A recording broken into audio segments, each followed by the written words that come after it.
Allora, buongiorno a tutti. Cominciamo la seconda sessione del convegno. Mi spetta di essere assolutamente inflessibile sui tempi, e cioè diciamo, tra i 20 e i 25 minuti a testa per le relazioni, perché anche il programma di oggi è molto denso. Abbiamo una prima sessione di interventi sul tema fotografia e storia d'Italia e poi una tavola rotonda che presumibilmente comincerà intorno alle 5:30.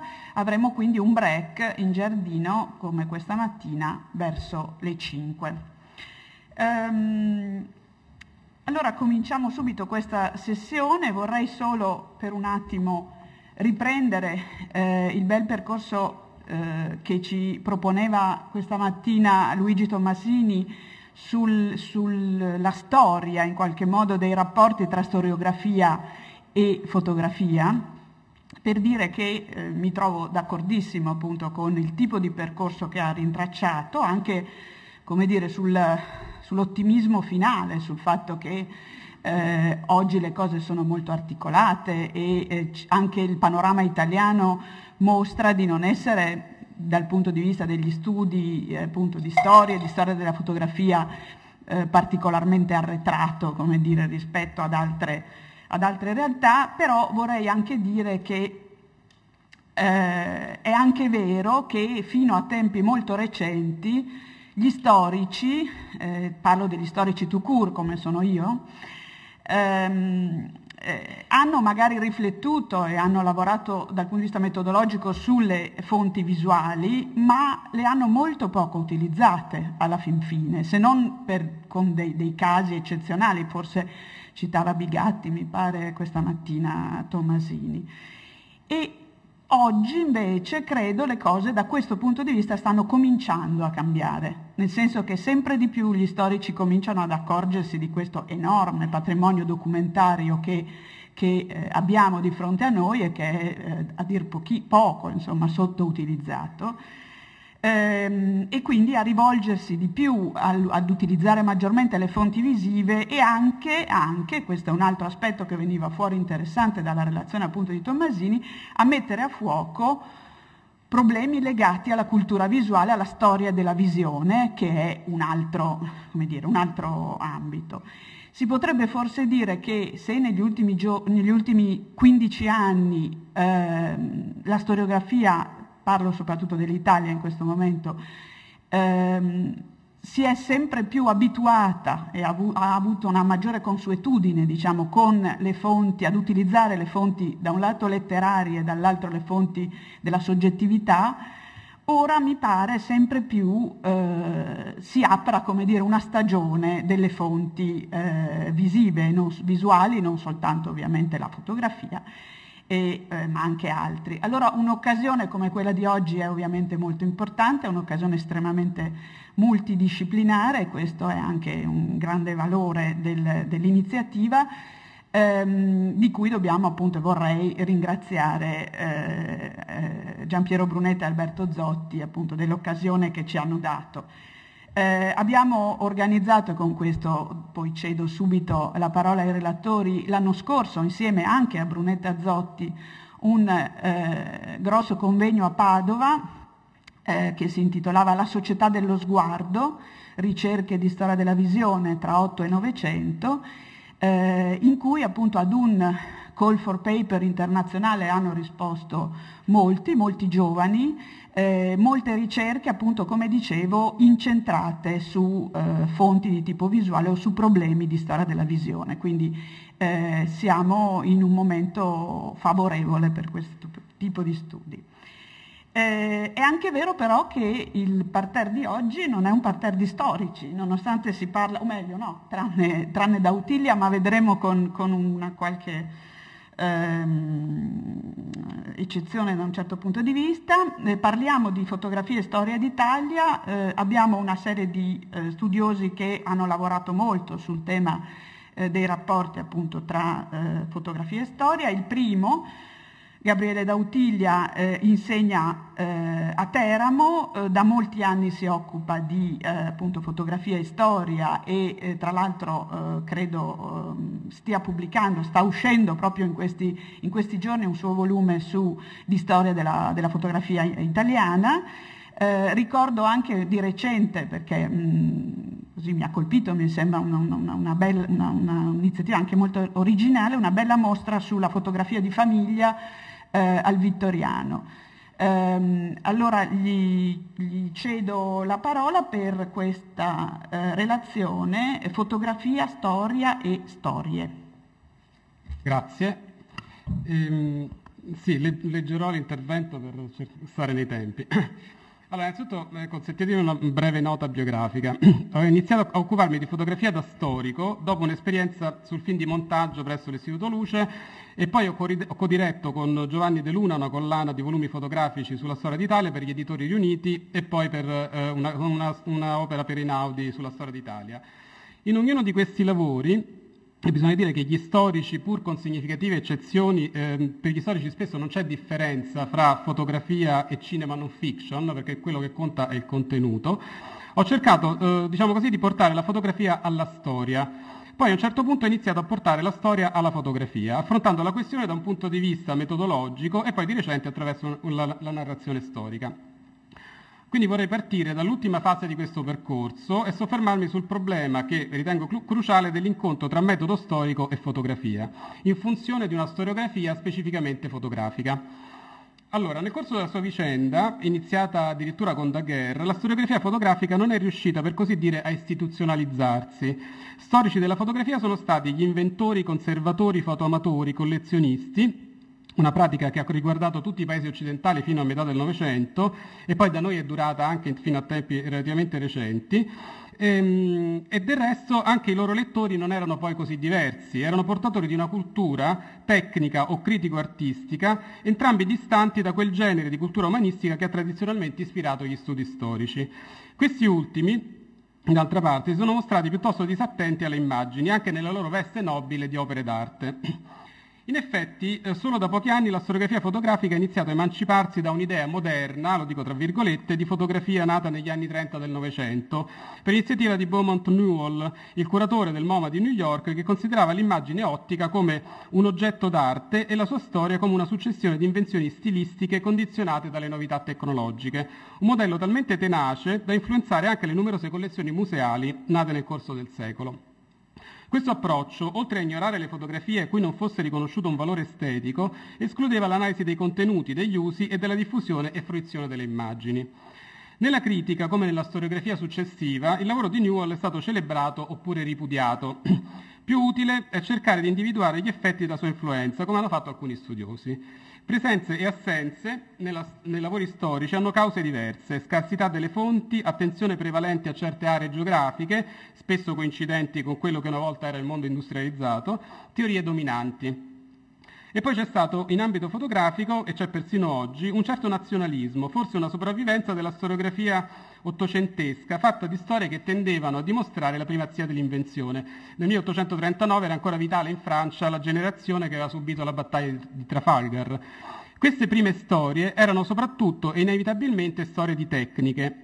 A questo si sostituì all'inizio del Novecento una maggiore attenzione alla fotografia come arte, anche per influenza delle diverse secessioni, quei circoli colti scandalizzati dall'irruzione del mercato in una pratica di cui rivendicavano l'artisticità, mentre le fotografie cominciavano a essere accolte nei musei. Da queste radici nacque un'idea moderna di fotografia come arte autonoma. Espressione di questo contesto, Newell si concentrò quindi sulla valutazione estetica dell'immagine e sugli autori, soprattutto francesi e inglesi e americani, e non, dato il clima politico internazionale, siamo nel 1937 quando scrive, tedeschi e austriaci. Serviranno molti decenni per iniziare a superare questa impostazione, criticata come evoluzionistica e gerarchica, partire dalle interpretazioni femministe e multiculturali che aprirono una nuova strada. Da quel momento, ma mi sembra ancora in modo incompleto e frammentario, si iniziò a studiare la storia della fotografia come fenomeno culturale complesso e articolato. Ma quanto è tenace, ci si può ancora chiedere, il canone di Newell? E questa è una domanda che riguarda anche l'Italia, dove il dibattito è stato certamente meno dinamico, ma dove un classico come la sua storia della fotografia è ancora oggi un sempreverde Einaudi, per di più con copertina rigida, che non è un dettaglio da poco. Alcuni studi teorici si sono posti ancora di recente il problema di come superare certe permanenze e come proporre una nuova storia. Uno dei più recenti è quello curato da von Culberta, Photography Crisis of History, pubblicato nel 2003. Quando dagli anni 70 la fotografia inizia a diventare una materia di studio universitario ed entra nelle collezioni museali dalla porta principale, nascono dunque nuove esigenze. Ma al canone di Newell si sostituì una storia sociale venata di un certo ideologismo, mentre il dibattito sul postmoderno metteva in crisi metodi e impostazioni. E questa è una tendenza ancora oggi tutt'altro che superata. Come ha sottolineato Douglas Nickel, tra gli anni 80 e 90 un nutrito gruppo di studiosi ha rivitalizzato gli studi classici di Benjamin, Barth, Sontag da differenti prospettive storiche, tra cui quella marxista, femminista, psicoanalitica, assumendo a volte posizioni politiche radicali e iconoclastiche. Significativo è il loro interesse per la fotografia degli afroamericani e delle donne dei nativi. In ogni caso, si sono sviluppati negli ultimi decenni nuovi ambiti di interesse, un'attenzione alle vicende fotografiche dei paesi non appartenenti al mondo occidentale e l'approfondimento nello studio della storia del mezzo anche degli aspetti socioculturali, del contesto e non solo dello stile. Nel 1994 Michel Frisot pubblica Nouvelle Histoire de la Photographie con un metodo in parte simile all'opera collettiva precedente di Lemagnier Rouillet, dove si supera quella sorta di determinismo tecnologico, diciamo così, avanzato da Newell, o gli si affianca un determinismo sociologico che tiene conto della fotografia privata e di quella dei media. Il suo scopo è di capire più perché la gente fotografa, bene o male, piuttosto che mostrare buone fotografie. Una storia delle fotografie, dice Frisot, è lo studio di una combinazione di fattori, le ragioni immediate della creazione delle immagini e il loro eventuale destino. A partire soprattutto dagli studi di Frisot, dunque, si può dire che la storiografia inizia a considerare le fotografie piuttosto che la fotografia, ad affiancare allo studio delle opere dei grandi autori la produzione corrente e le sue diverse motivazioni. Prima di questa svolta, la fortuna del modello teorico autoriale, alla quale non è stata estranea la diffusa diffidenza verso l'artisticità della fotografia, ha impedito che la disciplina sviluppasse un aperto dibattito sui suoi obiettivi. A questo si è aggiunto un ostacolo ulteriore. Se la disponibilità delle fonti è in grado di condizionare ogni storiografia, lo stesso è avvenuto per la storiografia fotografica, che ha potuto contare a lungo solo sulle collezioni disponibili di singole nazioni, per lo più occidentali, che hanno finito per indirizzare la scelta delle priorità anche nella narrazione storica. D'altra parte, la complessità teorica ed estetica del documento fotografico rende ancora oggi arduo il passaggio da un'impostazione aneddotica e biografica a uno che tenga conto degli aspetti culturali, in cui sono implicati concetti come la mentalità, l'identità, il potere e altro. Si è parlato anche del concetto di cultura fotografica, di cui non parleremo. Anche questa impostazione però non è priva di insidie.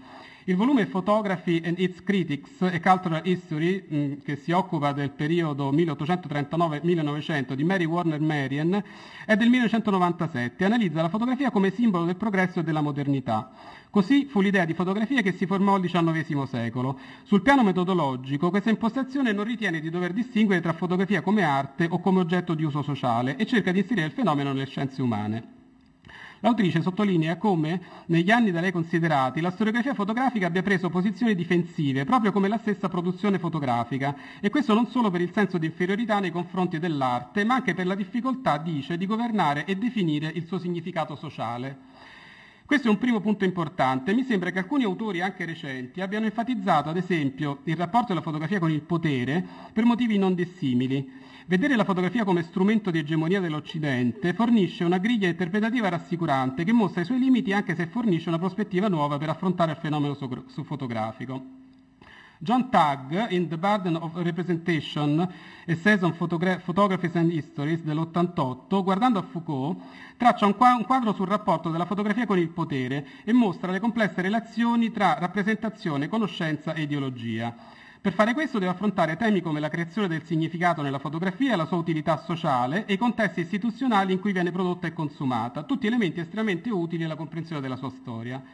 I pregi e i limiti di questo genere di lavori mostrano anche indirettamente come la produzione teorica sull'immagine ottica, piuttosto ricca e ininterrotta, spesso non abbia saputo interagire con le istanze epistemologiche di una storiografia fotografica. In ogni caso sono sempre più numerosi gli studiosi che si cimentano con l'analisi dei committenti e non solo dei produttori di immagini, con la percezione di queste, con i condizionamenti di tenaci ideologie fotografiche o semplicemente con autori e studi fotografici minori. Ci si è iniziato inoltre a chiedere se la storia della fotografia debba essere studiata come disciplina autonoma oppure se sia più produttivo metterla in relazione di volta in volta con altri ambiti in cui essa ha avuto un ruolo specifico, pubblicità, giornalismo, antropologia, arte, eccetera. Il dibattito è dunque aperto e questo anche per via di alcune non del tutto risolte questioni metodologiche, come ad esempio la necessità di coniugare la storia e l'analisi della forma fotografica con una storia sociale del mezzo e dei suoi usi. Ma proprio in una nuova prospettiva risultano allora stimolanti le suggestioni che provengono da alcuni studi specifici e settoriali, utili, penso a quelli di Liz Wells, Oliver Lugon, utili a orientare la riflessione sull'intera disciplina. Ma vorrei soffermarmi su alcuni casi esemplificativi. Yara Gill Glaser ha analizzato 3 tra i più influenti volumi usciti negli ultimi 2 decenni, proprio per rispondere alla richiesta di una nuova storiografia fotografica, per capire in che misura abbiano saputo superare il canone di Newell. Questo è lo scopo di questa studiosa. Si tratta del volume, non vi cito i titoli, poi lo troverete, di Naomi Rosenblum dell'84, di Robert Hirsch del 99, di Mary Warner Marian del 2002, un altro volume naturalmente. Autori più attenti ai contesti, anche quelli meno occidentali, e alla produzione di gruppi minoritari o emarginati. Va detto che il punto critico di ogni lavoro sulla storia della fotografia post-Newell sta nel modo in cui viene affrontato il rapporto tra arte e documento, di cui soggetti come le diverse secessioni o il lavoro dei fotografi della Farm Security Administration costituiscono nodi centrali. L'impressione è che il modo più significativo per questi autori di discostarsi dal canone tradizionale sia quello di allargare il loro sguardo alla storia, non solo a quella fotografica. Quando affrontano la Farm, ad esempio, che ancora oggi viene considerato come un evento unico e straordinario nella storia della fotografia, si soffermano su cambiamenti sociali contestuali, sugli sviluppi negli Stati Uniti delle scienze sociali e sulla fotografia etnografica. E poi analizzano la definizione e la ricezione dei messaggi di quella che fu accusata essere una propaganda rossa. Non mancano naturalmente sviluppi differenti tra i diversi autori e un'attenzione ovviamente agli aspetti formali dell'immagine. Warner, ad esempio, inserisce il lavoro della Farm nelle sperimentazioni moderniste delle avanguardie fotografiche degli anni 20 e 30. Glaser sottolinea tuttavia la dipendenza di questi nuovi autori, in particolare Rosenblum e Hirsch, dal metodo di Newell, nella misura in cui restano legati alla lettura del singolo autore, di Evans, Stiglitz, fa alcuni esempi, e della singola foto. Credo che questo sia un secondo punto importante.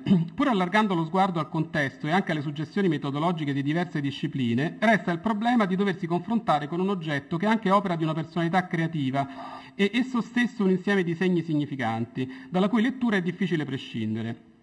Se paragoniamo una fotografia a un documento archivistico tradizionale, sono evidenti i rischi che essa comporta in termini di arbitrarietà di lettura. Metodi come quello semiotico della critica d'arte possono essere utili, ma anche azzardati per lo storico puro, non facendo parte del suo bagaglio intellettuale. E il rischio maggiore resta quello della soggettività della lettura. Non è sbagliato provare a interpretare la costruzione della fotografia della Migrant Mother, e meno ancora il suo uso, ma è giusto leggere sul volto della donna disperazione oppure determinazione? Di fronte alla fotografia, al suo fascino, è difficile sottrarsi. Va anche rilevato come la tradizionale distinzione tra artistico e documentario non sia affatto scomparsa. Gli autori più recenti non prendono necessariamente posizioni in merito, ma poi dedicano più spazio all'una e all'altra. Anche i più intraprendenti storici analizzati da Glaser, quando si occupano del periodo successivo al 1970, parlano quasi esclusivamente della fotografia nel contesto artistico, come se non ce ne fossero altri. Più convincente mi sembra l'approccio di Oliver Lugon. Nel suo studio sullo stile documentario in fotografia da August Sander a Walker Evans, lo studioso svizzero storicizza non solo il fenomeno, ma anche la sua consapevolezza. Continuare a studiare la fotografia di quel periodo, dice, seguendo lo schema storico concepito dai suoi autori, è un errore di metodo. Significa dimenticare che la nascita di una fotografia documentaria, consapevole di se stessa, è inseparabile dagli sforzi che essa ha intrapreso per forgiarsi un passato. E sottolinea come la fotografia pura non è un dato meccanico composto dal medium, ma un'eredità, un sapere, una scelta culturale. Vorrei passare rapidamente al modo in cui la fotografia italiana è stata vista dalla storiografia straniera. Anche la storiografia fotografica italiana naturalmente deve definire i suoi indirizzi, ma per far questo ha bisogno di superare alcuni ostacoli storici. La difficoltà di condividere percorsi stranieri nasce soprattutto dagli spazi limitati che le vengono riservati in ambito accademico. Non mi soffermerò su questi aspetti e neppure su un'analisi della nostra storiografia che molti in questa sala conoscono bene. Vorrei però fornire alcuni dati che mi sembrano significativi sulla presenza della nostra storiografia nella storiografia straniera, prima di concludere con alcune considerazioni metodologiche che hanno ispirato il mio ultimo lavoro. Si può dire che nella storiografia fotografica straniera l'Italia abbia subito la stessa sorte che viene oggi riservata alla nostra lingua nei libretti di istruzione degli elettrodomestici delle grandi multinazionali, o è del tutto assente o se c'è è piena di errori. Newell parla di Leonardo e di Giovanni Battista della Porta come antenati del verbo fotografico. Sembra che il genio italiano appartenga solo al passato, secondo una concezione degli appassionati d'arte stile Grand Tour. Dedica poche righe all'origine della fotografia italiana in Italia, ma parla di balla e dei bragaglia, perché la sua impostazione è critico-artistica. Il lavoro di Helmut Gersheim sull'origine della fotografia si è dovuto aggiungere nell'edizione italiana un paragrafo sull'Italia di una nostra studiosa, perché non se ne parlava affatto. Nell'opera collettiva Storia della fotografia curata delle Magnier Rouillet c'è invece un saggio sull'Italia fascista di Angelo Schwarz. Frisot è apparentemente più generoso con gli italiani, ma mette sbrigativamente in relazione con il neorealismo cinematografico il gruppo della Bussola, Mario Giacomelli e Ferdinando Scianna, anche se dedica qualche attenzione all'Ombroso. Va detto che anche la nostra insufficiente bibliografia giustifica certe assenze. Ho curato io stesso l'edizione italiana per Einaudi di The Oxford Companion to the Photograph qualche anno fa. Qui gli autori inglesi ovviamente si concentrano sulla fotografia come pratica sociale e dedicano voci alle organizzazioni professionali, alla moda, al turismo, poi al suo ruolo rispetto al potere, all'identità, con voci sulla morte, la magia e il colonialismo, e fino a problemi legali, alla creazione di stereotipi, eccetera. Le voci geografiche poi tengono conto di aree in genere trascurate dalla storia fotografica, come l'India e la Cina. In molti casi, tuttavia, si tratta di voci redazionali, non si è fatto ricorso cioè a redattori locali. Riguardo agli autori si è optato per una selezione di 1000 voci biografiche, poche, che comprendono non solo grandi fotografi, ma dilettanti, stampatori, intellettuali e così via. È un criterio condivisibile che ci ha permesso di inserire voci biografiche italiane non del tutto scontate. Per quanto riguarda l'Italia, però, l'opera presenta limiti analoghi ad altre. Nelle voci tematiche la fotografia italiana non è quasi mai presente. La voce Italy conteneva, prima del nostro intervento, diverse imprecisioni. Si stabiliva una strana relazione tra sviluppo della fotografia e problemi nord-sud e non si parlava del fotogiornalismo italiano, neanche nella voce generale photojournalism, che perciò è del tutto assente dal volume, e considerava esageratamente Giacomelli e Monti come fondatori della fotografia dei decenni post-bellici. La voce neorealismo poi era semplicistica, data la complessità del fenomeno, eccetera. L'Italia, quindi, in questa vicenda culturale storico-fotografica non ha fatto eccezione, anche dal punto di vista degli studi. Si possono tuttavia rintracciare alcuni percorsi autonomi di storici e critici d'arte, di conservatori, di patrimoni e anche di studiosi fotografi, che hanno consentito la nascita, se non di una vera e propria storiografia fotografica, almeno di una sorta di antiquaria, che ha un lavoro sugli autori, talvolta oscuri, affiancato episodicamente una ricerca e una riflessione sul ruolo delle tecniche, le pratiche e i contesti, con interessanti sviluppi negli ultimi decenni, soprattutto in ambito extra-accademico, necessariamente. Ma c'è ancora molto da fare se si pensa che anche da noi c'è una considerevole distanza tra chi si occupa di fotografia ottocentesca, maliziosamente definito archeologo, e chi si occupa di fotografia contemporanea, di genere artistico. Una divisione dei compiti che trasforma in una terra di nessuno, se si esclude qualche coraggioso ardito, l'immenso corpus documentario e tematico del Novecento, a partire dal fotogiornalismo italiano, non a caso assente anche negli studi anglosassoni. Il terzo punto importante, sempre nella prospettiva di una storiografia specificamente fotografica, è il rapporto degli storici con la fotografia, qui già affrontato. Gli storici, in genere, per gli storici, il loro curriculum informativo non prevede un'analisi dell'immagine, delle sue forme e dei suoi significati. Spesso si limitano a raccontare la storia attraverso la fotografia. Ma come si può raccontare legittimamente la storia attraverso la fotografia? Si può raccontare la fotografia attraverso strumenti e metodi della storia, di una storia sociale e culturale in cui l'immagine ottica, aristocratica o popolare, ha avuto spesso un ruolo di agente. L'immagine di un soggetto storico è un'immagine generata dalle condizioni ambientali delle vicende storiche, dall'interesse di produttori e diffusori, dagli atteggiamenti dei soggetti, dagli stereotipi visivi e verbali e infine dai fotografi. La fotografia interviene sull'immaginario comune attraverso molteplici forme e infiltrandosi a volte silenziosamente negli altri strumenti visivi e verbali. Le risorse della fotografia, anche per lo storico, si rivelano illuminanti, soprattutto se si parte dalle immagini prima che dagli autori, e non solo da quelle icone fotografiche che riempiono i libri di storia da decenni, ma da quelle più celebri alle più anonime, per scoprire di entrambi le motivazioni e il rapporto con la storia. Ma decine e poi centinaia di milioni di foto scattate da dilettanti, famiglie, piccoli professionisti, quella produzione di massa che secondo Peppino Ortoleva si può considerare la vera folk art dell'età contemporanea, non consentono tanto facilmente di ricostruire il percorso di rappresentazione e autorappresentazione di un paese. Bisogna imparare a orientarsi in questo oceano di immagini, dove anche il non rappresentabile, sesso, violenza, morte, è stato comunque fotografato, spesso molto fotografato, con motivazioni differenti da diversi soggetti.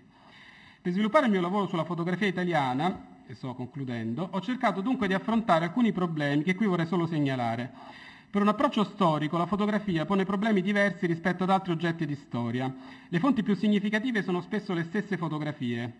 La fotografia è un documento allo stesso tempo trasparente e ambiguo e le parole che ne parlano sono spesso banali. Così, da un lato i fotografi sono il più delle volte muti, preferiscono esprimersi attraverso le immagini e scarsi sono quindi gli archivi scritti, dall'altro gli intellettuali, filosofi o scrittori, non di rado più stimolanti degli studiosi delegati, sono frammentari e i critici per loro natura soccorrono raramente alla ricerca scientifica. La fotografia, poi, è fin dall'inizio un fenomeno transnazionale, originato però dalla cultura occidentale, di cui conserva a lungo il marchio. Individuare quindi l'italianità della nostra fotografia non è perciò tanto semplice. I primi fotografi dell'Italia erano stranieri quanto italiani, condividevano gli stessi obiettivi e questo perché ciò che interessava era il soggetto Italia. Oggi i nostri fotografi professionisti si interessano del sud del paese come del sud del mondo, spesso senza chiedersi se sia un'espressione di una cultura fotografica specificamente italiana. Dov'è dunque l'italianità della fotografia italiana? In uno stile italiano? È improbabile, piuttosto nella storia stessa dell'Italia, nel fatto che l'Italia è tout court un luogo fotografico e che i suoi abitanti sono stati a lungo osservati come oggetti curiosi. Nella vicenda dei media italiani, anche nella vicenda dei media italiani, cioè dall'Istituto Luce, concepito dal fascismo come sistema dei media, all'eccezione costituita a partire dal secondo dopoguerra dai nostri rotocalchi, poi nel fenomeno tutto particolare del nostro dilettantismo e delle sue relazioni con il professionismo, nei confronti con la storia dell'arte e in altri elementi che ho cercato di sviluppare. E poi problemi legati alla disponibilità delle fonti e alla periodizzazione. Fenomeni come la fotografia sociale o il fotogiornalismo sono stati il frutto di esigenze maturate con il tempo, ma l'influenza di esperienze straniere vissuta individualmente o la stessa iniziativa privata possono aver dato luogo a sguardi e usi pionieristici che solo più tardi avrebbero trovato una loro riconoscibilità. La ricerca sul campo, su archivi oggi invisibili, può aiutare a riconsiderare alcune priorità. Anche quando assume le caratteristiche di medium, poi, la fotografia non mostra connotati istituzionali, come gli altri media. Non ci sono necessariamente soggetti pubblici o privati che ne indichino i compiti. Per un fenomeno inafferrabile come la fotografia, un fiume carsico, è imprescindibile tener conto di questi aspetti. Credo che una conclusione potrebbe essere questa. Data la molteplicità degli approcci e la complessità dei percorsi, sarebbe opportuno parlare di storie piuttosto che di una storia della fotografia. L'elemento unificante può essere lo stesso metodo storico, condiviso ma declinato in modi diversi, un metodo che tragga la sua linfa dalle intuizioni degli storici delle Annales e dalla loro idea di fonte e di nuova storia, dalle diverse anime della storiografia fotografica, tra storia di autori, tecniche e opere, e poi storia culturale e sociale del mezzo, dall'approccio culturalista della sua attenzione ai consumi, dall'analisi antropologica in prospettiva storica e da altro ancora. La fotografia è un fenomeno pervasivo e ha riguardato la vicenda della letteratura e dei media, del cinema e dell'arte. Le fonti per lo studio della sua storia sono rintracciabili dove meno ce l'aspettiamo. Lo studio della storia, di qualsiasi storia, richiede pazienza e curiosità, antidoti al dominio di scuole o letture partigiane, tanto più infide in una materia per sua natura multidisciplinare. Anche perché i guai cominciano, ha scritto Mark Bloch, quando ogni regione del sapere crede di essere una patria. Grazie.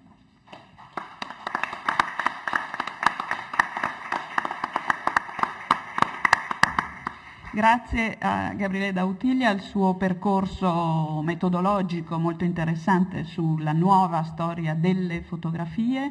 Grazie appunto anche per averci dato questo sguardo internazionale e poi la possibile specificità del modello italiano che poi leggeremo di cui leggeremo meglio probabilmente nel suo libro, più a fondo diciamo nel suo libro. Ora entriamo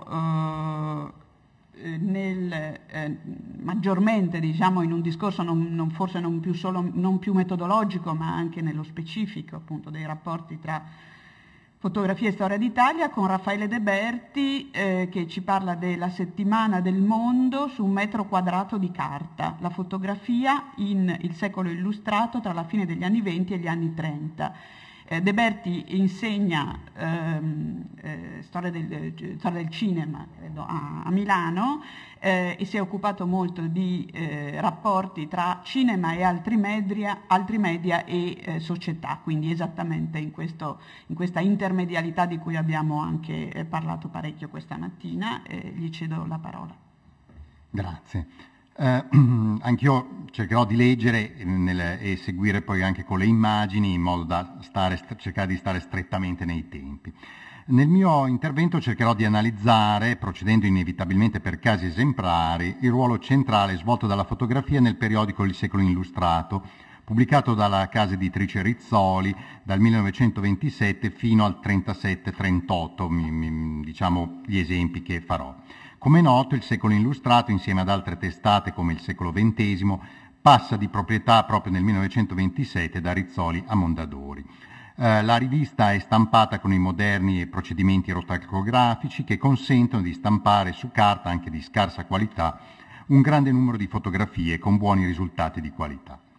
La fotografia è l'assoluta protagonista del settimanale e in questo senso, anticipando per molti aspetti i casi più noti, più famosi e studiati di Omnibus e di Tempo, nel corso degli anni Il Secolo Illustrato ha diversi cambiamenti nell'impaginazione e nella grafica, con anche il frequente ricorso a fotomontaggi, ma sempre allineandosi a quello stile internazionale di modernità visiva che ha in riviste come, ecco qua vedete appunto 2 esempi, vedete questo appunto anche fotomontaggio, esempi appunto che riprendono, potremmo vedere appunto esempi per esempio in V di Lucien Vogel, uno dei casi più significativi, e proprio nella scelta dell'impaginazione, per cui cercare di vedere proprio il ruolo della fotografia all'interno anche dell'impaginato, vicino a, dicevo, Il Secolo Illustrato alle riviste francesi, tedesche, appunto come la citata V, dove si punta su un montaggio che potremmo definire dal grande ritmo visivo, vicino a quello delle avanguardie cinematografiche, caratterizzato da simmetrie e da tagli fotografici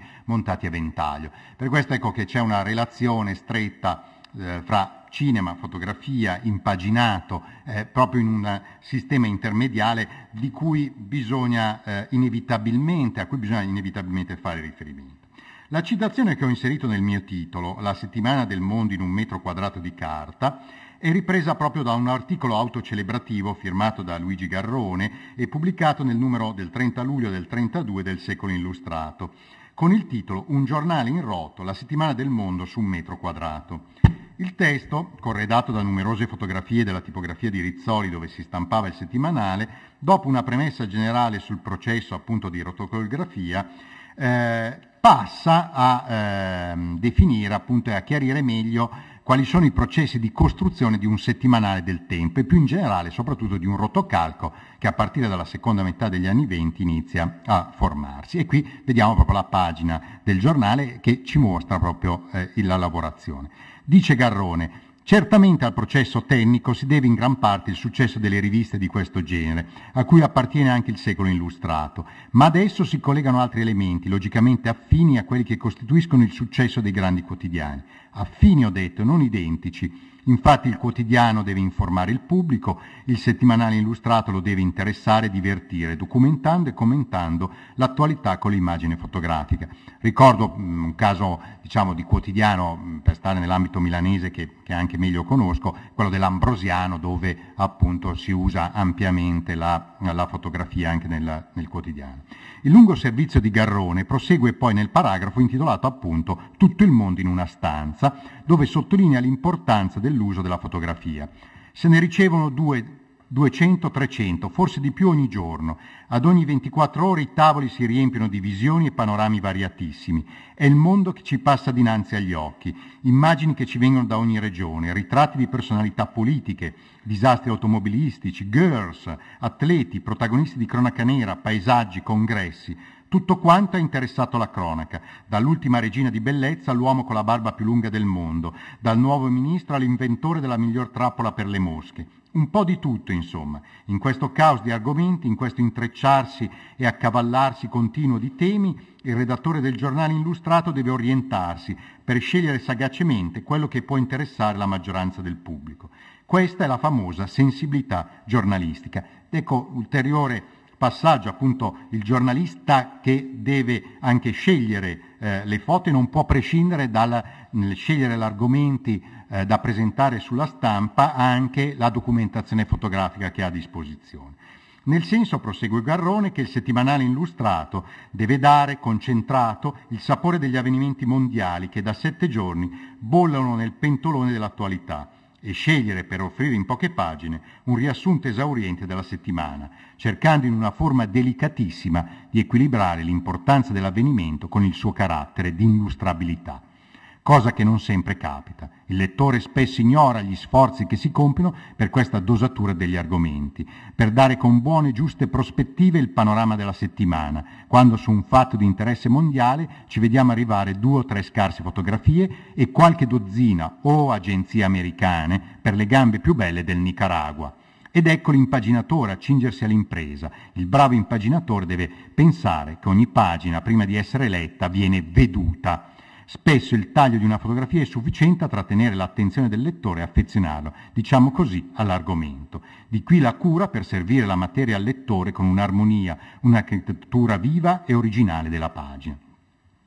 Ecco, l'articolo testimonia non solo la varietà di contenuti del settimanale, ma soprattutto sia il ruolo fondamentale della fotografia che l'importanza data all'impaginazione e al fatto che un giornalista debba coniugare la rilevanza dell'avvenimento con la sua illustrabilità, pensando a un lettore che è ancor prima spettatore, osservatore delle immagini, e qui appunto anche il ruolo evidentemente del cinema, ma precedentemente dell'iconografia anche popolare, delle riviste illustrate, è ormai diventato fondamentale. Infine, notazione apparentemente marginale ma di grande importanza, che le fotografie, anche appunto nei primi anni 30, nell'Italia del regime, arrivano dalle agenzie di tutto il mondo, America compresa, a dimostrazione appunto di come in Italia si ricevono con buona probabilità più o meno le stesse immagini presenti nel circuito internazionale, anche se poi da una parte l'autocensura in redazione e la censura fascista diretta svolgono sicuramente un ruolo di orientamento, anche se sono ricorrenti le preoccupazioni del regime proprio verso questa stampa a rotocalco, che non sempre segue le direttive impartite e che può sfuggire anche per la vastità di pubblicazioni che ci sono. Peraltro, fin dal febbraio 1928, Arnaldo Mussolini, fratello del Duce e direttore del Popolo d'Italia, intuisce questa crescente importanza dei giornali illustrati che stanno assumendo e scrive una lettera aperta proprio pubblicata dal Secolo Illustrato a Enrico Cavacchioli, che era il direttore di allora, che aveva appena assunto la direzione sia del Secolo Illustrato sia di altri periodici di Rizzoli. La lettera appunto del 25 febbraio 28 dimostra come Arnaldo Mussolini da una parte fosse perfettamente consapevole della svolta visiva imposta dai rotocalchi, in sintonia con il dinamismo della vita moderna, ma dall'altra notasse con preoccupazione i rischi morali, diceva, connessi ai contenuti di queste riviste, invitando implicitamente Cavacchioli a un cambio di rotta e a una stretta vigilanza. Per cui già vedendo appunto uno spazio all'interno dei rotocalchi un po' borderline e pericoloso. Scriveva infatti Arnaldo Mussolini. Non ho difficoltà ad aggiungere che io credo formalmente in un grande sviluppo dei giornali illustrati, i tempi serrati in cui viviamo, lo spirito, per dirla con un aggettivo corrente, dinamico che informa la nostra vita di italiani e di fascisti. Ci allontanano sempre più dai lunghi articoli, delle lunghe colonne dei giornali. Noi vediamo per sintesi la immagine e dà subito la sensazione dell'avvenimento. A questo punto è opportuno rilevare che molti giornali si sono abbandonati un evidente cattivo gusto. La pubblicazione delle azioni meno nobili e meno indicate per affinare la sensibilità del nostro spirito va condannata, perché pregiudica l'unità della nostra vita morale. I fattacci trovano ancora largo posto nelle illustrazioni, così pure certe provocanti forme di glorificazione femminile turbano la sensibilità precoce dei giovani. Gli atteggiamenti sbarazzini, volgari, odiosi, antipatici formano ancora la parte centrale di molte pubblicazioni popolari. È tempo, se vogliamo rinnovarci dal profondo, che sia esaltato in modo degno e conveniente tutto ciò che è la pura sorgente dello spirito. Le azioni che si ispirano alla virtù della stirpe, agli ordinamenti generosi della razza, all'istintiva bontà del nostro popolo, debbono trovare ampio rilievo. Ecco, le accuse e gli auspici di Arnaldo Mussolini circa i contenuti della stampa illustrata popolare, e in particolare dei rotocalchi, sono sostanzialmente i medesimi poi che ricorreranno negli anni successivi e soprattutto dalla seconda metà degli anni 30 per invocare un maggior controllo o la chiusura di alcune testate. Ma va detto che la grande quantità di queste pubblicazioni e la loro popolarità renderanno il compito dei censori più complesso e inevitabilmente non così capillare come per i quotidiani o le riviste culturali e politiche. Perciò i rotocalchi, senza volerli considerare modelli contrari o alternativi al fascismo, cosa che non sarebbe certo stata possibile, rappresentano in molti casi, per la loro stessa forma e cultura visiva, conforme a un modello appunto più ampio e più internazionale, una via alla modernizzazione italiana, quantomeno in alcuni casi dissonante rispetto al regime e almeno in parte già proiettata nel secondo dopoguerra. Da tenere presente comunque dal punto di vista della cronologia interna al decennio l'attenzione della censura al regime per la stampa periodica a rotocalco, soprattutto a partire dal 1936, per orientarla sempre di più in modo stretto, secondo i principi educativi del fascismo e in vista di una valorizzazione autarchica dell'italianità contro l'influenza straniera, in particolare americana e francese. L'immagine fotografica in secolo illustrato, e ora ritorno appunto alle immagini, come si è detto prevale sul testo e non è usata come una semplice illustrazione dell'articolo, ma ha una sua vita propria. Raramente però si può stabilire con precisione autore o provenienza delle fotografie, almeno nella diciamo fonte diretta del rotocalco, che hanno una grande circolazione e che vengono spesso riutilizzate, magari anche con ingrandimenti, ritagli di particolari usati in fotomontaggi.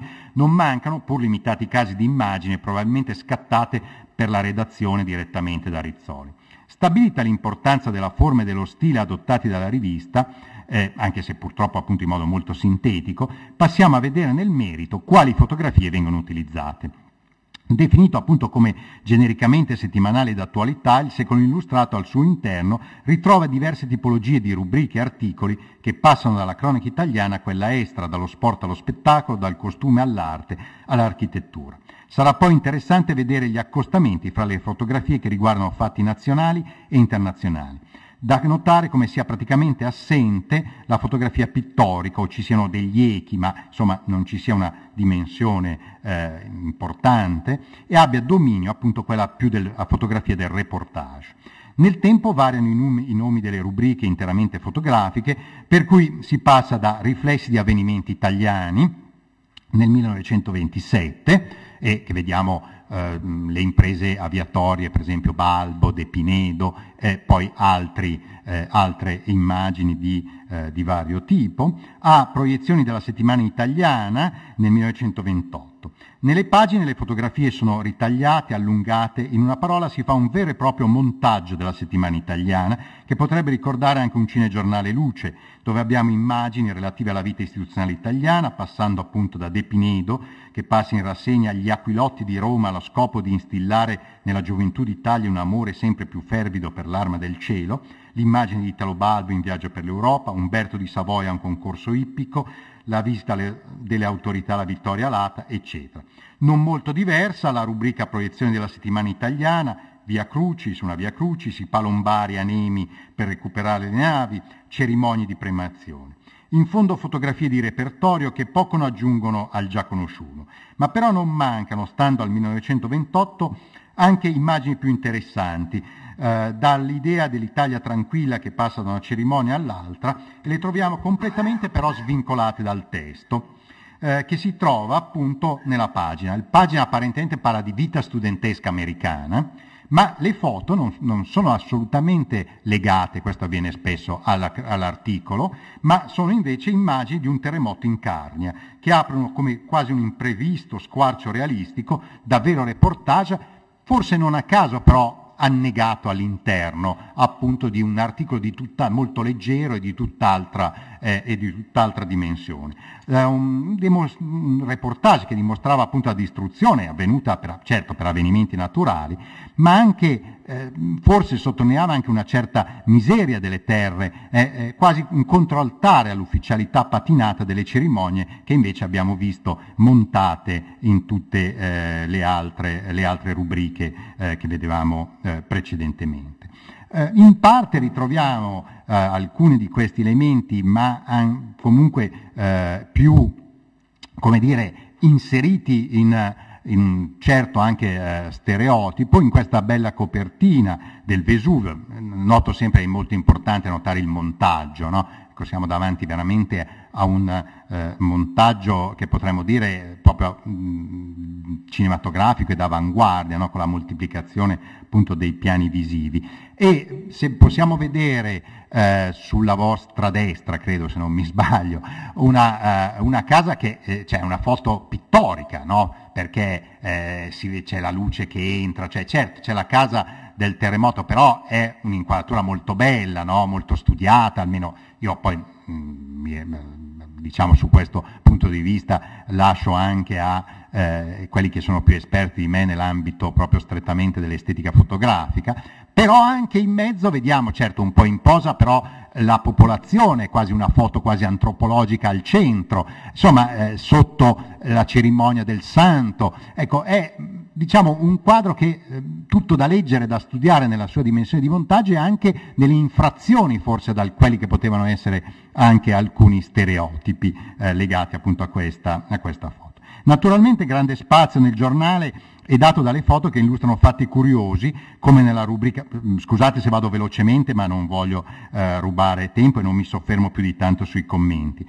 Varietà del fotoreporter, dove si passa dal parto quadrigenio di una robusta massaia lombarda al trucco di un attore per un film tedesco, alla fotografia presa in una fattoria presso Mosca, che vuole dimostrare che non tutti in Russia si accorgono della carestia, in modo molto, molto ironico. Insomma, gli orientamenti di politica estera del regime si ritrovano spesso con i commenti ironici a fotografie sulla Russia o sulla Spagna repubblicana o sulla Cina o sul Giappone. Ad esempio un servizio su Shanghai, la città contesa 1932, non ha una funzione illustrativa ma quella di ricordare la spedizione navale italiana in quella zona dove rischia di esplodere un conflitto.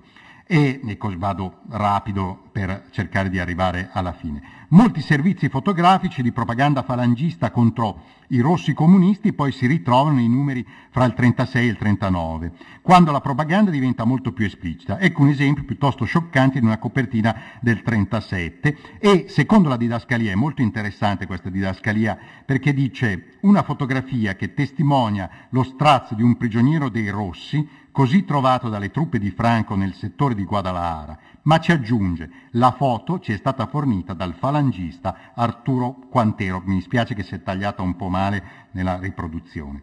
Ecco, uno dei pochi casi in cui si dichiara da dove arriva la fotografia. Non so se sia vero o falso, non sono andato a studiare, magari la foto è anche, come diceva stamattina, potrebbe essere benissimo anche esattamente della parte opposta, ma si aggiunge che è una foto di una persona precisa, proprio per aggiungere quel realismo propagandistico e assegnare appunto un nome anche al fotografo.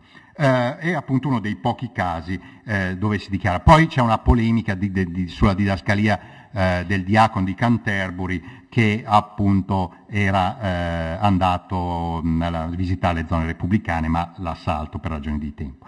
Ecco, sempre per restare nella politica estera di guerra del regime, Ampio spazio è dedicato alla guerra in Africa orientale, ad esempio una copertina speciale a colori, non a caso del 9 maggio 36, la foto nel Negus, ed è un vero e proprio montaggio nello stile di V, certo dalla parte ideologica opposta, ma potremmo tranquillamente vedere tante copertine analoghe a questa.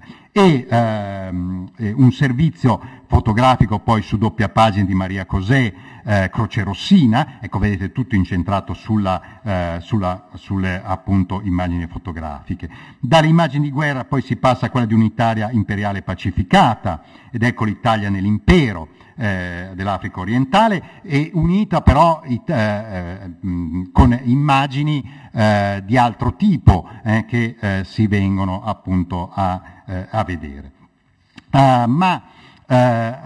Vediamo ancora qua alcune immagini appunto in generale.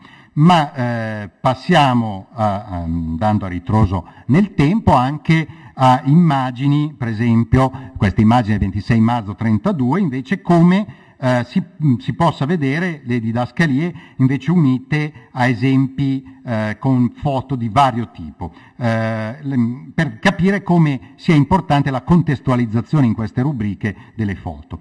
In questa pagina appunto di avvenimenti questa settimana, la crisi di dimostrazione di licenziati delle officine Ford sotto gli uffici della ditta a New York è accostata alle foto del Duce che visita invece i lavori per la nuova ferrovia elettrica Roma-Viterbo, la grandiosa opera che sarà inaugurata appunto nel 10° anniversario della Marcia su Roma, alla Milano-Sanremo, alla Box. Certo, qualcosa poi forse sfugge all'impaginatore quando sotto la foto del Duce si inserisce una foto del grave disastro della metropolitana a Napoli con 6 morti e 27 feriti, ma l'immagine però non è certo scioccante. Gli Stati Uniti sono certamente uno dei soggetti più rappresentati per la cronaca nera.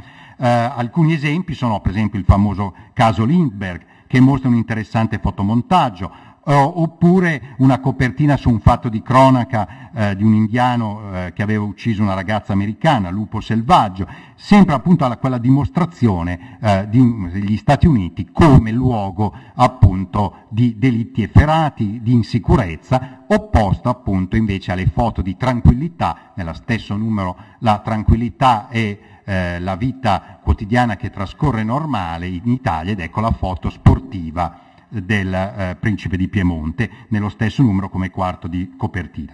Ma è interessante poi andare a vedere anche le immagini, per esempio fotografiche, in questa bellissima copertina in sequenza cinematografica dell'incontro tra Italia e Germania, ma poi sempre per studiare che cos'era l'Italia di quegli anni 30, un servizio sul razionalismo italiano, no? Bellissimo sulla mostra che poi che la mostra che ci sarà a Firenze, e poi lo spettacolo, per esempio Joséphine Baker. Qui ci sono tutta una serie di problemi legati poi alla censura su Joséphine Baker, ma che appunto non ho adesso il tempo di fermarmi. Per chiudere, un salto al 37, per vedere come appunto attraverso il giornale si possa vedere come si sta trasformando il rapporto della fotografia e dove comincia appunto sempre di più a entrare il fototesto. Ed ecco un esempio con Eccesso debole e con un testo dichiarato appunto di Gualtiero Vanetti Smith, e per chiudere, era su doppia pagina, io ne ho riprodotto una sola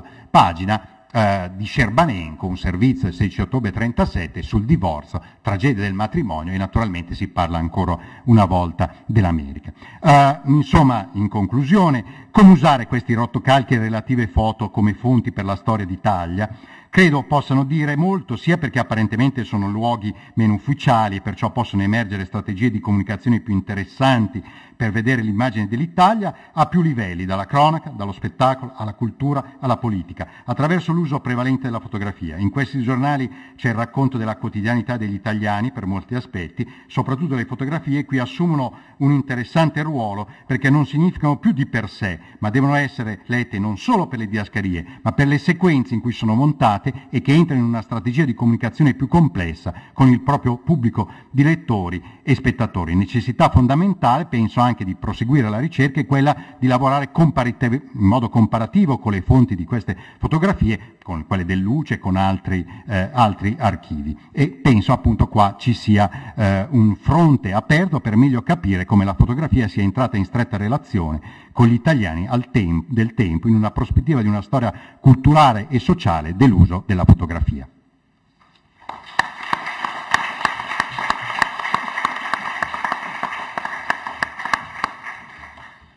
Perfetto, sì, coi tempi.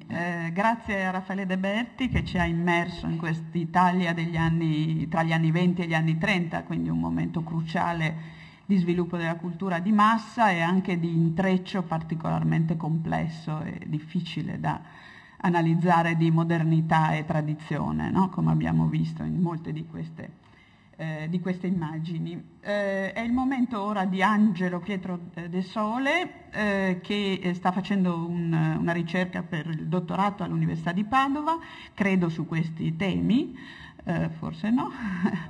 Diciamo, il fuoco del suo interesse è soprattutto sui rapporti tra fotografia e modernità.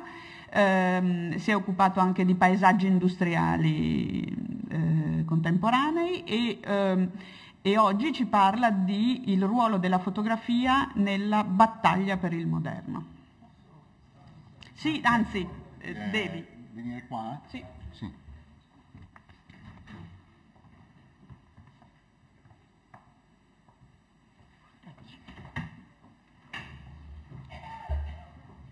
Io vorrei provare un po' a focalizzare quale fu il ruolo della fotografia all'interno della cosiddetta battaglia per il moderno, ossia quel vasto articolato e anche contraddittorio movimento culturale che a cavallo tra gli anni 20 e 30 del Novecento segnò lo sviluppo dell'architettura razionalista in Italia e che si estese poi a diversi altri campi, il design, la grafica e la stessa fotografia. Non si tratta in questa sede di ricostruire la storia del movimento moderno e del razionalismo italiano, che è un argomento che gode ormai da tempo di una storiografia molto vasta e consolidata principalmente ad opera di storici dell'architettura, e nemmeno si tratta di analizzare dal punto di vista formale e stilistico la fotografia di architettura di quegli anni, che rispecchia in larga parte i codici della tarda avanguardia e in questo senso gode anch'esso di una tradizione storiografica ben assestata. Quello che vorrei provare a fare è mostrare in che modo la fotografia fu usata come veicolo di trasmissione delle idee e dei precetti del movimento moderno e quale fu il ruolo ideologico che essa svolse nel dibattito sull'architettura dell'epoca. Quando dico ideologico non intendo un giudizio di tipo politico che porterebbe necessariamente a discutere del problema della dittatura fascista, ma in senso proprio letterale di portatore di un'idea.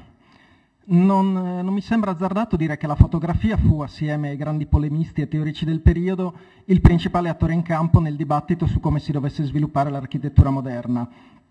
Il ruolo privilegiato nel quale si svolsero queste polemiche, che spesso assumevano toni anche feroci, furono le riviste di architettura, le quali erano corredate da apparati fotografici di grande spessore. Attraverso l'analisi di questi apparati, la loro impaginazione, il risalto dato alle immagini, il rapporto con la parola scritta, è possibile ricavare preziose informazioni sulle diverse forze in campo del periodo, sulle correnti di pensiero e sui meccanismi di creazione di un consenso del gusto che si proponeva di essere la chiave di accesso alla modernità, declinata poi secondo le differenti concezioni di dove questa modernità dovesse portare e di come si dovesse manifestare. I modi attraverso i quali la fotografia ha portato avanti le ideologie moderniste sono stati spesso sottili e solo talvolta grossolani. Le foto avevano dalla loro parte l'evidenza della cosa in sé e venivano solitamente mostrate come semplici illustrazioni dei concetti che gli articoli esprimevano. Quasi mai erano indicati gli autori delle immagini. Spettava infatti alle grandi firme, con i loro concetti provocatori, lanciare i sassi che dovevano scuotere gli stagni del pensiero architettonico. Eppure, al di là del fascino indiscutibile di certi articoli, non si riescono neanche a immaginare riviste come Casabella, Quadrante, Architettura, Domus e tutte le altre senza i loro apparati fotografici. Appare evidente da subito che erano proprio questi curatissimi apparati a costituire il cuore delle riviste, il fulcro più vero di ogni discorso. Prendiamo il caso di una pagina di Domus del 1934, che raffigura una serie di ceramiche dalle forme ispirate al modernismo. Vi troviamo 3 foto molto composte, tutte di formato orizzontale, impaginate verticalmente, a creare un ordine lineare. Le immagini mostrano ciascuna 3 diverse ceramiche bianche fotografate su sfondo nero, luci molto taglienti che creano dei coni d'ombra e accentuano i volumi degli oggetti.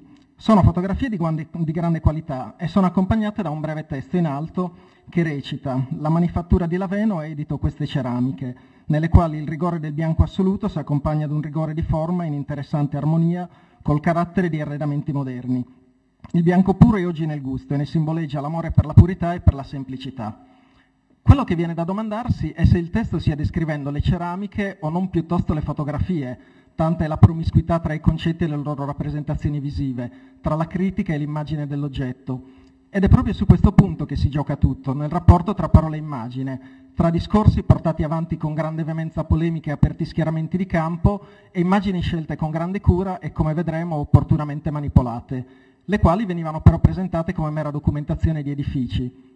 Non stupisce che proprio l'architettura sia stata un fertile terreno di sviluppo di un'estetica fotografica che si voleva documentativa, grazie al suo ancorarsi a leggi rappresentative codificate da secoli e dunque in qualche modo percepite come oggettive, delle quali il mezzo fotografico pareva essere solo un più perfezionato sistema riproduttivo. Ha giustamente rilevato il critico dell'architettura Rainer Banham che il movimento moderno è stato per taluni versi il primo movimento nella storia dell'arte basato quasi esclusivamente sull'evidenza fotografica piuttosto che sull'esperienza personale. Tuttavia già in quegli anni c'era chi notava come la fotografia di architettura si stesse indirizzando su un crinale espressivo tutt'altro che scevro da implicazioni ideologiche, proprio nella scelta dei suoi codici espressivi e compositivi. Scriveva Marziano Bernardi nel 1935: non è da escludersi che la funzione di comando assunta dall'architettura da qualche anno nei confronti delle arti figurative, funzione salutare, forse l'unica capace di determinare lo stile di un'epoca, abbia profondamente influito su questo nuovo gusto fotografico, a poco guidandolo ad includere nelle sue preferenze argomenti scarni, lineari, geometrici, peso ed equilibrio di masse, senso del volume, percezione di una bellezza puramente figurativa e plastica.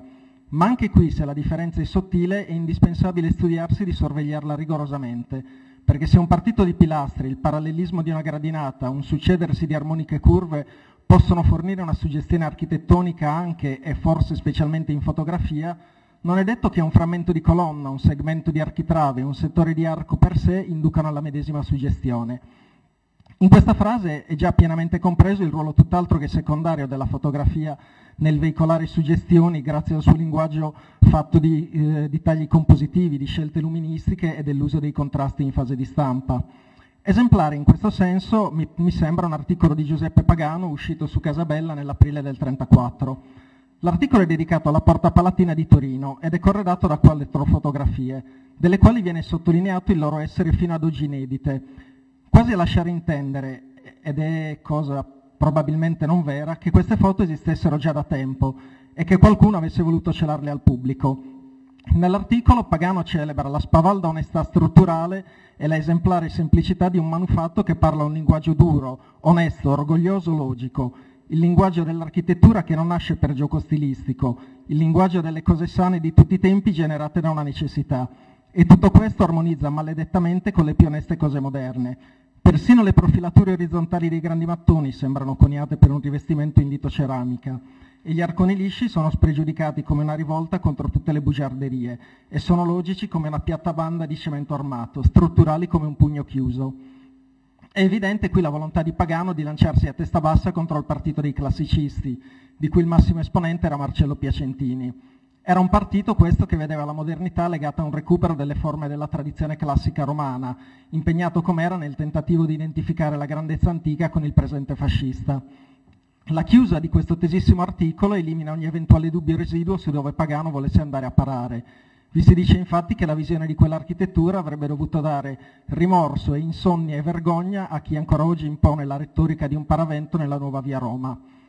Pagano in questo modo ribalta il discorso dei classicisti e arruola a viva forza l'architettura degli antichi romani nel movimento moderno, come esempio di un funzionalismo ante litteram. Si metteva così in piedi una provocatoria operazione che voleva lasciare intendere che gli antichi romani, qualora avessero potuto essere ancora presenti, sarebbero stati degli alfieri del razionalismo. Laddove il partito dei classicisti si rifaceva esclusivamente a stilemi visivi, Pagano andava a scovare lo spirito di quell'architettura lontana nel tempo e ne tracciava un parallelismo inequivocabile col presente razionalista. La cosa a mio avviso rilevante è che tutto questo discorso trae sostegno esclusivamente in virtù dell'apparato fotografico, dunque di un codice visivo. Tutta la polemica non sarebbe nemmeno pensabile senza le fotografie che la supportano, perché le parole di Pagano potevano anche essere oggetto di discussione, di verifica e eventualmente anche di confutazione, ma l'evidenza dell'immagine non si prestava a dubbi di sorta. Le 4 fotografie che accompagnano l'articolo sono dettagli del portale d'ingresso. In realtà la Porta Palatina si presenta così come la vedete e Pagano ha isolato proprio la parte di sotto. Le foto sono scattate, vedete, proprio secondo i crismi della fotografia del razionalismo, dettagli strutturali, angoli di 45 gradi, luci tagliati. La Porta Palatina viene fotografata insomma come se fosse un edificio razionalista degli anni 30. Per rendersi meglio conto di questo si può osservare un articolo sempre di Pagano di qualche mese dopo, un articolo che parla di un museo in provincia di Novara e i cui apparati fotografici sono straordinariamente simili dal punto di vista stilistico a quelli della Porta Palatina. Appare evidente come sia la fotografia a costituire la punta di lancia di tutto il discorso polemico messo in piedi. Pagano, d'altronde, era tutt'altro che ignaro delle sottigliezze del medium fotografico, essendo egli stesso fotografo di brillante talento, uno dei più interessanti dell'Italia degli anni 30. E non si faceva scrupolo di usare con spregiudicatezza la fotografia per piegarla alle necessità ideologiche del momento. Come ha anche scritto Italo Zannier, Pagano dimostrò più di ogni altro in Italia che era possibile indicare criticamente, anche soltanto con le immagini, ciò che si analizzava dell'architettura, brano dopo brano, avvicinandosi e allontanandosi, girando intorno al soggetto. La struttura dell'architettura trovava così nell'ordine della fotografia la sua estrinsecazione critico-visiva. La spregiudicatezza con cui Pagano e Casabella maneggiavano le immagini si è pienamente palesata con lo studio delle carte dell'archivio privato di Anna Maria Mazzucchelli, che era l'assistente di Edoardo Persico a Casabella negli anni 30 e dopo la prematura morte di questi nel 1936 diventa la responsabile di tutta la parte grafica e del coordinamento editoriale della rivista fino al 1939. Rossano Astarita e Chiaro Baglione, che queste carte le hanno studiate, ci racconta appunto Astarita che è stata rinvenuta una discreta quantità di foto, estratti di riviste e giornali e opuscoli vari utilizzati per l'impaginazione dei fascicoli e l'illustrazione degli articoli, che dimostrano come a volte la redazione barasse nel presentare le architetture, ritoccando le fotografie per sottolineare alcune particolarità formali o per esaltarle in un algido isolamento. Sempre Astarita racconta che il trattamento delle foto, sia in interno che in esterno, era funzionale alla presentazione dell'edificio, senza alcun elemento di contesto ambientale o dettaglio di arredo che potesse alterare la percezione dell'architettura nella sua essenzialità volumetrica e spaziale. Anche le foto degli esterni mostrano ritocchi, come la sbianchettatura delle pareti per enfatizzare il candore di marca corbusiana o il trattamento del piano di calpestio. Così si legge dietro più di una fotografia indicazioni come togliere questo terreno davanti e fare un terreno sabbioso, togliere il camion e le altre cose a destra, togliere gli alberetti in primo piano, togliere e addirittura continuare la casa, scurire in basso, togliere le due aste. La stessa Mazzucchelli racconta con grande candore questo processo di manipolazione fotografica, specificando tra l'altro quanto fosse presente l'influenza dell'avanguardia tedesca. Diceva la Mazzucchelli: 3/4 di Casabella era fatta su riviste, ricevevamo tutte le riviste straniere, noi eravamo nella linea del Bauhaus, ma abbiamo pubblicato molto anche gli olandesi. Di fotografie ne avevamo poche, a parte quelle fatte da Pagano, che Persico non fotografava, c'erano quelle che ci mandavano gli architetti, Albini, Palanti, Gardella, Romano. Le fotografie riprese dalle riviste bisognava ritoccarle, e dice la Mazzucchelli, avevamo dei ritoccatori bravissimi.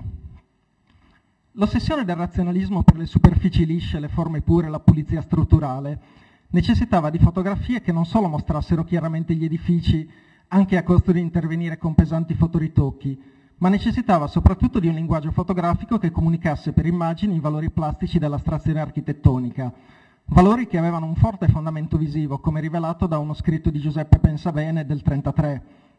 Scriveva Pensabene: i blocchi compatti degli edifici, irrigiditi dalle nervature, equivalgono all'energia potenziale delle loro fibre.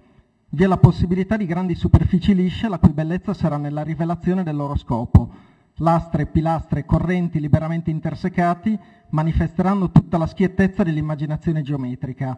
E concludeva: si tornerà alla coscienza dell'artificialità dell'architettura, della sua sovrapposizione al reale. L'architettura cioè non è più parte del reale, ma qualcosa che si sovrappone ad esso, in un furore astrattista che è tipico di quegli anni. Vediamo quindi una serie di fotografie delle riviste dell'epoca che mostrano gli edifici sempre completamente disabitati. Non solo case e uffici, ma anche opere imponenti pensate per ospitare il passaggio di grandi masse di persone come stazioni, aeroporti, teatri, fabbriche, edifici governativi, vengono rappresentati come luoghi deserti, pure forme architettoniche avulse da qualsiasi contesto d'uso, a scapito del funzionalismo, che qui pare diventare un funzionalismo puramente strutturale e non abitativo. Perfino un'intera città può arrivare a essere rappresentata come un luogo privo di presenza umana. È il caso del servizio veramente stupefacente che Architettura dedica nel 1938 a Guidonia, città di fondazione fascista che proprio in quei mesi veniva completata. Nelle moltissime fotografie veramente splendide a corredo di questo lungo articolo di oltre 40 pagine, va in scena una città metafisica, tutta forma e luce, all'interno del quale gli esseri umani non trovano spazio, probabilmente perché potenziali elementi di disturbo della geometrica perfezione urbanistica e architettonica. Già nel 1935, in occasione dell'inaugurazione di un gruppo di nuovi edifici a Sabaudia, Architettura fece un'operazione analoga di rimozione dal contesto urbano della figura umana. Però il grande servizio su Guidonia rinuncia perfino, e questo per l'epoca era un fatto assolutamente eccezionale, a mostrare immagini della dunata celebrativa alla presenza di Mussolini. Si raggiunge così un limite nella rappresentazione fotografica legata all'architettura degli anni 20 e 30, il compimento di tutto un percorso figurativo attraverso il quale la fotografia diventa il referente principale dell'esperienza architettonica e ne determina non più solo gli aspetti rappresentativi, ma quelli più profondamente emotivi e ideologici. Per trovare ancora una traccia umana ci si dovrà rivolgere ai disegni, che paiono essere l'unico luogo nel quale la brulicante confusione umana può ancora ricoprire un senso. Avevo detto all'inizio che la fotografia in questo contesto porta avanti i valori del modernismo architettonico in maniera sottile, ma talvolta anche grossolano. È il caso di alcune controverse opere di regime, come per esempio la distruzione della Spina dei Borghi e la conseguente apertura di Via della Conciliazione a Roma. È l'opera simbolo di tutta l'urbanistica fascista, un'autentica ignominia secondo le parole di Bruno Zevi. Lo sventramento venne progettato da Marcello Piacentini e Attilio Spacatini nel 1936, ma fu portato a compimento solo nel 1950, tra furibonde polemiche. L'apertura della via, che modificò permanentemente, stravolgendola, la concezione berniniana di Piazza San Pietro, rientrava nel più vasto piano fascista di demolizione dei centri storici, per ragioni che si dicevano di salubrità. Il piano dei lavori per Via della Conciliazione venne presentato su Architettura nel 1936. Sarà utile specificare che Architettura era diretta da Piacentini.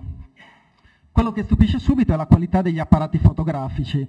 Architettura era una rivista che aveva una cura estrema nella scelta delle immagini, dal punto di vista del godimento visivo una delle più belle degli anni 30. Pure in questo caso le foto scelte erano abbastanza brutte, soprattutto comunicano un'idea di vecchio rispetto alle immagini che avevamo visto prima, e anche sono tecnicamente imprecise. E questo non poteva certamente trattarsi di una svista, quanto piuttosto della cosciente volontà di comunicare l'idea del degrado e della bruttezza dei vecchi borghi, e al tempo stesso la necessità di procedere a un'opera di risanamento radicale. È un uso smaccato della fotografia in chiave ideologica, ma non isolato, dato che lo ritroveremo sempre su Architettura in occasione dei lavori per il risanamento del quartiere San Nicolò a Treviso. Trattandosi di demolizioni, queste foto finiscono per avere oggi un valore inestimabile, quale unica testimonianza di luoghi che non esistono più. È curioso pensare che fu proprio Benito Mussolini a volere molte di quelle foto. Il 22 ottobre del 1934, in occasione dell'inizio della demolizione dei borghi antistanti il monumento Augusteo a Roma, Mussolini tenne un discorso, nel quale, prima di cedere la parola al piccone, tra le altre cose disse: «Quanto alle case che si demoliscono, esse rappresentano un arretrato gravissimo in fatto di igiene. Ho ordinato che siano raccolte in grandi album moltissime fotografie degli esterni e degli interni da demolire, fotografie da dedicare eventualmente a qualche raro superstite nostalgico del colore locale». È una frase questa di Mussolini che indica un'insospettabile e chissà quanto volontaria sensibilità per la fotografia come fonte proprio per gli studi storici futuri. Grazie.